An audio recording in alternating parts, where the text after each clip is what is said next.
What's going on, everybody? I am going to recap day 1, day 2, and day 3 of the CrossFit Games, specifically 65 plus division for Dan Sr. This video will be day 1, and then I'll make 2 other videos going over the other workouts. So kind of what I did, we learned the workouts. I wrote them in my handy dandy notebook, so if I needed to write in the rain, I could. I wrote the notes, what the workout was, like times I thought, time caps, weights that we needed to do, stuff along those lines, just notes for me that I could relay to Senior, and that way it went somewhat smooth and we had a plan. So I'll go kind of event 1 and 2 first, obviously, or test 1 and 2. So I knew these would be fairly good for him. He was probably one of the stronger guys in the field, which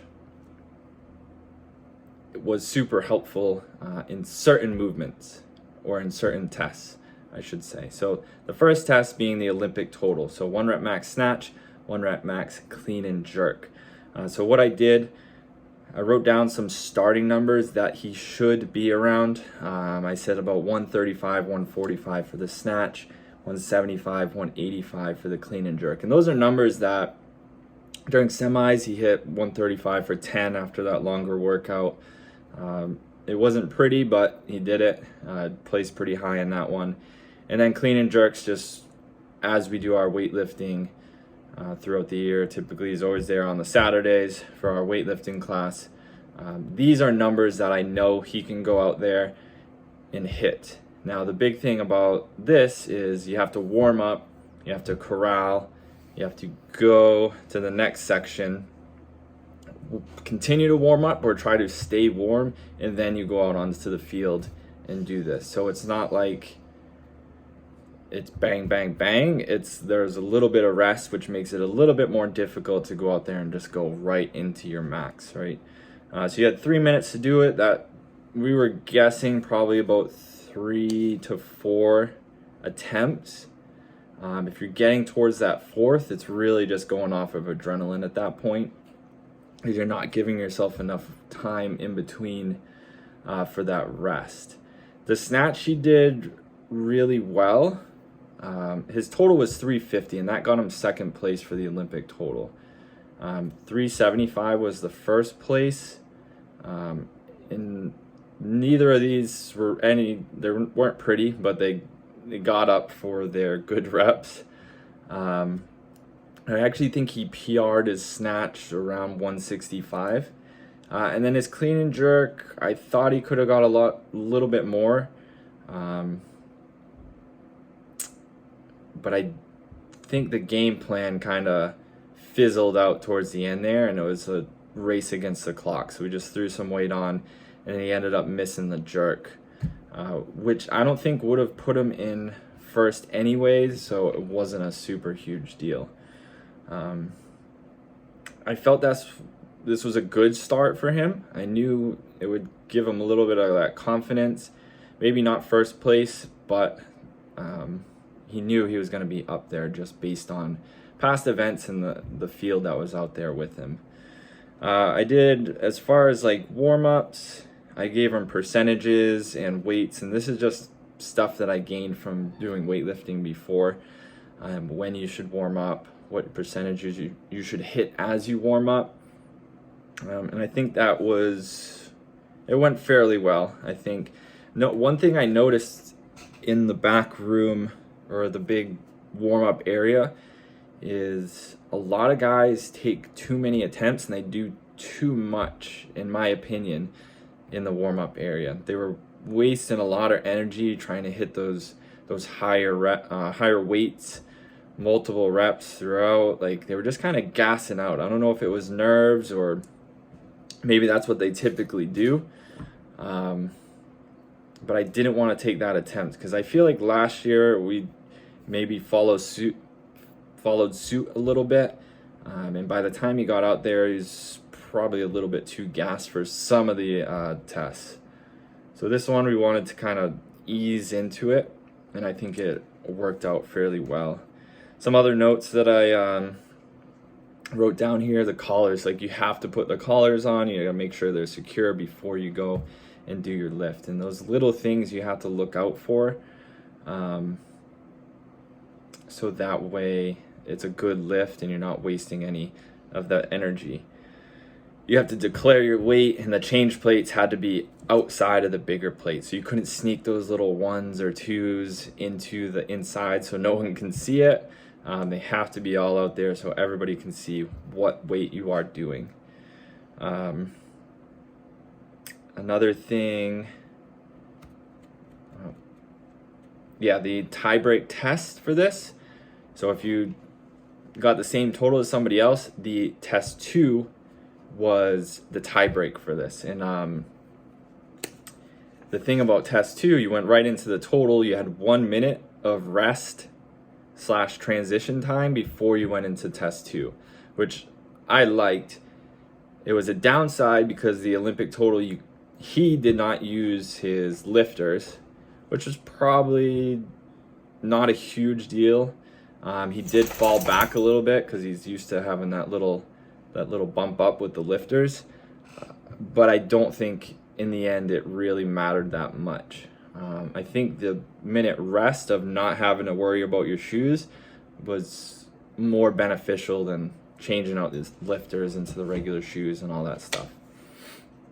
So that is test 1, and that was the Ollie lift total. He got second place with a 350 total between those 2 movements. So it was a good start. He didn't know he got second place, but I'm sure he thought that he was pretty high up there. Test 2. So this one was probably one of my favorite ones. Also one of the ones I knew he was going to win. And he did. So Farmer's Field has 4-time 84-foot farmer's carry to the pig. He had to do 21 burpee pig jump overs, farmer carry around some dummies, and you had to do like a circle, and then 50 wall ball shots, 50 calorie row, and then you worked your way back, 50 wall ball shots, dummy carries or farmer carry through the dummies, 21 burpee pig jump overs, and then finish off with the farmer carry. So this one he finished in 11:39. In second place was 12:07. So that was a pretty good. And then after that, third place was 13:37. So he was moving on this one, and it's stuff we always do. Like, we're always doing carries, the burpees, easy wall ball shots he's really good at, and the calorie row he was also really good at. So it was just in his wheelhouse, and especially I think he said it in like one of his interviews. He wanted to get an event or a test win. Last year, I don't think he got a test win, and that would have brought him from 4th to 3rd if he did. He was really close. So he wanted to get one, and I think that really helped just kind of boost throughout the entire week. But for some notes, I almost hit this one like exactly on the dot on how long I thought it would take him. I think I said between 11 and 12 minutes, and that's just based on how long I thought each movement would take. It was actually not 50s though, it was 40s, so like 40 wall balls, 40 calorie row. They changed it a little bit for the 65 plus. The plan that I had out for him is just kind of was steady, right? So steady through the burpees, the farmer carry, he wasn't going to put down because 70s he typically does. The wall ball shots, I gave him a few options, either 10, break it up into 10s, 15, 15 and 10, or 20 and 20. 20 and 20 would have been a little bit too much, I think. The 10, 10 and 10, not enough. So he did the 15, 15 and 10, which I think was right there. It was right on the money because he gained a little bit on the wall balls, and he was about equal on the row. I think one of the guys was a pretty good rower, caught him a little bit, but then he retook back over after the wall balls and the carries. I think after the wall balls, he was moving. He was way out in front. He was already probably 10 or so burpees in before that next person got to the burpees. So he had a pretty solid lead. I told him his quads are going to feel it for sure, especially it's 80 wall balls with the row, using a lot of legs for the row. But everything pretty much went according to plan, really, on this one. I would say it was one of his best events. I'll go over day 2 had another solid event, and day 3 had another solid event where I knew he was going to be at least top 3. And then the last set of burpees, I told him to just go all out. I think at that point you could kind of see him moving his head left and right. He knew he was out front there. But I told him if he's got a little bit left, to just make sure you're winning. Don't leave any doubt. Don't have it a race to this very last finish line. Just completely crush it. And that's what he did. So the time cap for that was like 18 minutes, and he finished in 11. So he was moving on that one. That brings me to test 3. So this was Helen. Helen as written. So 400-meter run, 21 kettlebell swings, and 12 pull-ups.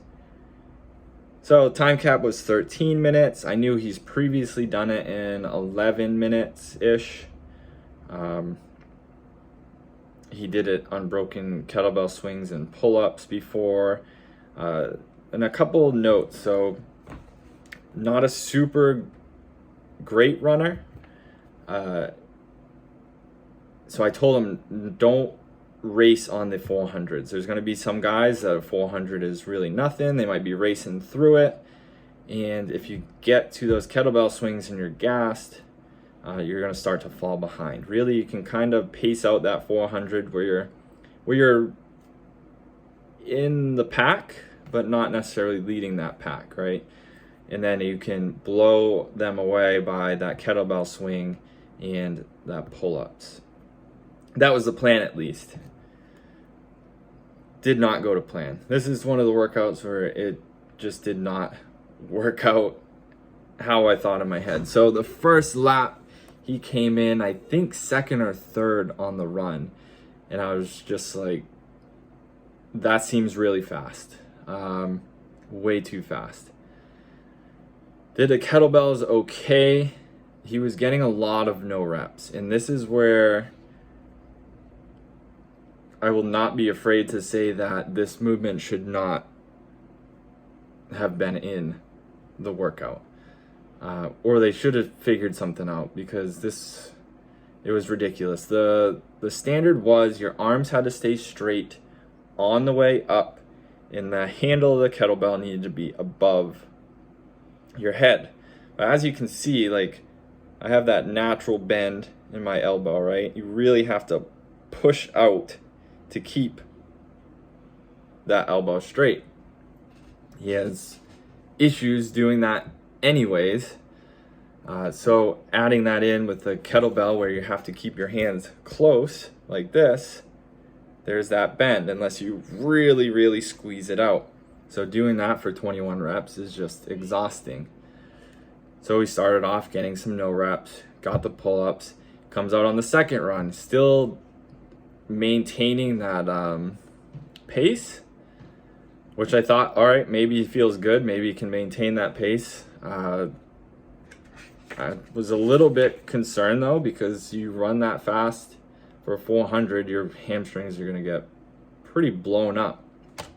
And sure enough, second round, more no reps on the kettlebell swing. So instead of doing 21, you're doing 25, possibly even up to 30. I just stopped counting. I was getting so frustrated. The head judge was coming over, pointing at stuff, making sure, like, he wasn't letting the judge make his decisions, the head judge, and then another head judge. It was just a whole mess.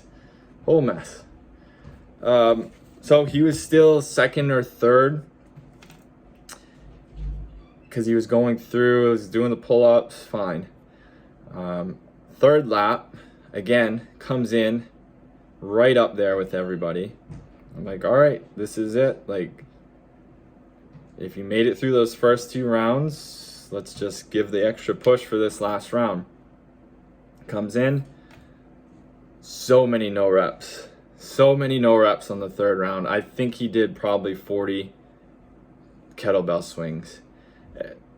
It was absolutely ridiculous. And then you have lanes next to you. Like, the judging on this workout was so inconsistent, and I will not sugarcoat it whatsoever. It was horrendous. It was, this person was good reps, the next person was bad reps, the next person good, bad. Like, it was just, it all looked terrible. The guy next to him, I'll let you guys look at who was in which lane. The guy next to him did not have his arms anywhere near straight and ended up getting first in that workout. Like, absolutely ridiculous. But by the point to where he wasn't locking out his arms, supposedly, there were no reps, his hamstrings were now fried, so he was doing this little worm to get the kettlebell up, which I've never seen him do it, but I can understand why, because his posterior was just completely trashed from the run and from all those extra kettlebell swings. So he went from probably a top 3 finish in Helen, which I did not really expect. I probably expected like a 5th, all the way down to 7th, which was not a great end to the first day.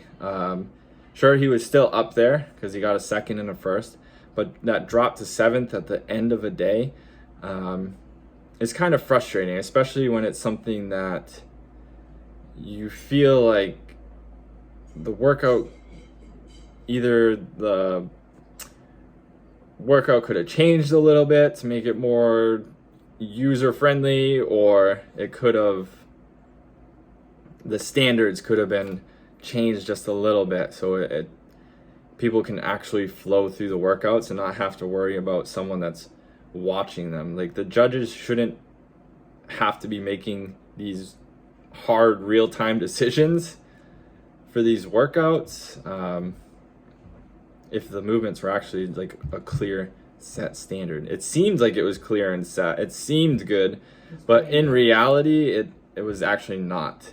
And from what I understand, from what I heard, the individuals ended up doing dumbbell snatches with their bar muscle ups because the kettlebells were so hard to judge. So they switched that movement. I don't know if that's 100% true, but that's just what I heard, which I would completely believe, because no one wanted to watch kettlebell swings on ESPN. Sorry. All right, so that is day 1. He ended up, again, 2nd, 1st, and 7th. So that's 100, 190, 230 points. And he was in, I think, 2nd at that point, which was a great start. 2nd place, day 1. I'll try to maybe add in like a leaderboard or what the workouts were, if I can figure out how to cut that into the video. All right, thanks for watching.